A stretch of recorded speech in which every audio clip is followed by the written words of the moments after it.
नमस्कार। जो भी शिक्षक भर्ती की तैयारी कर रहे हैं, उनके बीच आजकल 2026 का एक कैलेंडर कह सकते हैं बहुत तेजी से घूम रहा है।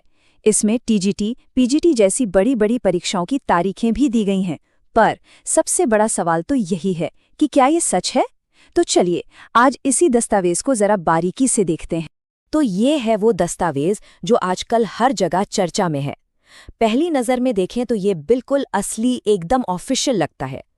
तो सवाल यही उठता है कि आखिर ये कैलेंडर कहता क्या है और इसकी सच्चाई कितनी है।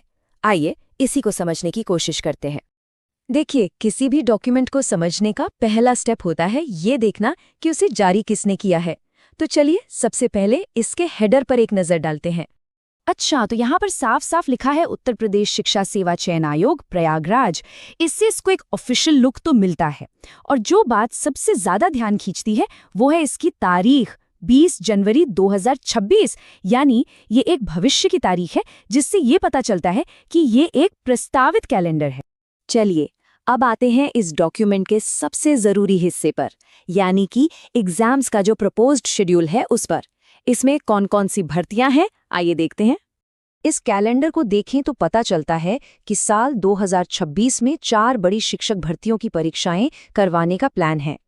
ये एक ऐसी जानकारी है जो हजारों उम्मीदवारों के लिए बहुत ज्यादा मायने रखती है। तो ये है वो पूरी लिस्ट। इसमें देखिए, सहायक आचार्य है, पीजीटी यानी प्रवक्ता है, टीजीटी यानी सहायक अध्यापक और आखिर में यूपी टेट। सबके विज्ञापन नंबर और उनकी जो प्रस्तावित तारीखें हैं वो भी दी हुई हैं। मतलब एक तरह से कह सकते हैं कि इस कैलेंडर का पूरा निचोड़ इसी एक स्लाइड में है। तो चलिए अब एक एक करके इन पर थोड़ा और डिटेल में बात करते हैं। सबसे पहले उन 2 एग्जाम्स पर फोकस करते हैं जिनका इंतजार शायद सबसे ज्यादा हो रहा है, पीजीटी और टीजीटी, क्योंकि इनके विज्ञापन 2022 के हैं और तब से उम्मीदवार इसकी परीक्षा की तारीख का ही वेट कर रहे हैं। तो पहला सवाल जो मन में आता है वो यही है कि इस कैलेंडर के हिसाब से पीजीटी की परीक्षा आखिर होगी कब? 9 मई ये तारीख पीजीटी परीक्षा की शुरुआती तारीख के तौर पर बताई गई है। आइए अब इसकी पूरी डिटेल देखते हैं। तो यहाँ पर जो समझने वाली बात है वो ये कि पीजीटी की परीक्षा, जिसका एडवर्टाइजमेंट नंबर 02/2022 है, वो 9 और 10 मई 2026 यानी सैटरडे और संडे को प्रपोज्ड है। तैयारी की स्ट्रैटेजी बनाने के लिए ये जानकारी बहुत ज़रूरी है। चलिए पीजीटी की बात हो गई, अब आते हैं टीजीटी पर। सहायक अध्यापक भर्ती के लिए क्या तारीख बताई गई है?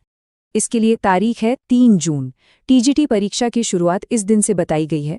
अब इसकी भी पूरी जानकारी देख लेते हैं। यहाँ भी डिटेल्स एकदम साफ हैं। टीजीटी परीक्षा, जिसका विज्ञापन संख्या 01/2022 है, उसकी प्रस्तावित तारीखें हैं 3 और 4 जून 2026। दिन होगा बुधवार और गुरुवार। इन तारीखों को नोट करना बहुत जरूरी है। टीजीटी और पीजीटी के अलावा 2 और बड़ी परीक्षाओं की भी बात हुई है। चलिए अब जरा उन पर भी नजर डाल लेते हैं। एक तो यूपी टेट और दूसरी सहायक आचार्य की परीक्षा। तो भाई, जो हर साल होने वाली शिक्षक पात्रता परीक्षा है यानी यूपी टेट, उसके लिए 2026 में कौन सी तारीखें दी गई हैं? कैलेंडर के हिसाब से टेट की परीक्षा जुलाई के महीने में शुरू हो जाएगी और पहली तारीख है 2 जुलाई। तो यूपीटीईटी 2026 की परीक्षा 2, 3 और 4 जुलाई को प्रपोज्ड है। लेकिन यहाँ एक खास नोट भी है कि इसके लिए अलग से एक नोटिफिकेशन आएगा। इसका मतलब ये हुआ कि ये सिर्फ एक संभावित शेड्यूल है, अभी फाइनल नहीं। अब वापस आते हैं कैलेंडर की पहली परीक्षा पर, यानी सहायक आचार्य। इसकी प्रस्तावित तारीखें क्या हैं? सहायक आचार्य एडवर्टाइजमेंट नंबर 51 की परीक्षा 18 और 19 अप्रैल 2026 को प्रस्तावित है। लेकिन इस स्लाइड में जो सबसे इंटरेस्टिंग बात है वो है इसका स्पेशल नोट। इसमें लिखा है कि ये भर्ती एक पुरानी कैंसिल परीक्षा से जुड़ी है। पर इसका मतलब क्या हुआ? देखिए, किसी भी ऑफिशियल डॉक्यूमेंट में जो नीचे छोटे छोटे अक्षरों में नोट्स दिए होते हैं ना, वो बहुत जरूरी होते हैं।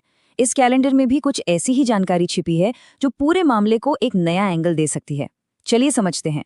अब जरा इस स्लाइड पर गौर कीजिए। ये कैलेंडर में लिखा हुआ पहला नोट है। इसमें एकदम साफ लिखा है कि सहायक आचार्य की एक परीक्षा 1 अप्रैल 2025 में हुई थी। उसका रिजल्ट भी आया, लेकिन बाद में उसे कैंसिल कर दिया गया। तो इस नोट से पूरी बात एकदम क्लियर हो जाती है।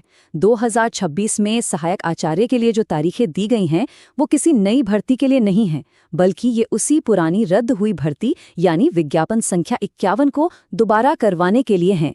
ये एक बहुत ही जरूरी पॉइंट है। तो इस पूरी बातचीत से 3 बातें निकल कर आती हैं। पहली, कि इन तारीखों को अपनी तैयारी का एक बेस जरूर बनाएं, लेकिन इनको अभी फाइनल मानकर न चलें। दूसरी, कंफर्मेशन के लिए आयोग की ऑफिशियल वेबसाइट ही एकमात्र सोर्स है, उस पर नज़र बनाए रखना बहुत ज़रूरी है। और सबसे ज़रूरी बात, अपनी तैयारी और अपनी मेहनत को किसी भी हालत में धीमा नहीं होने देना है, क्योंकि तारीखें चाहे जो भी हो, आखिर में तो सफलता तैयारी से ही मिलेगी। तो ये पूरा विश्लेषण यहीं खत्म होता है, लेकिन एक बहुत अहम सवाल के साथ कि इस नई जानकारी के बाद तैयारी की सबसे सही रणनीति अब क्या होनी चाहिए। इस पर विचार जरूर कीजिएगा।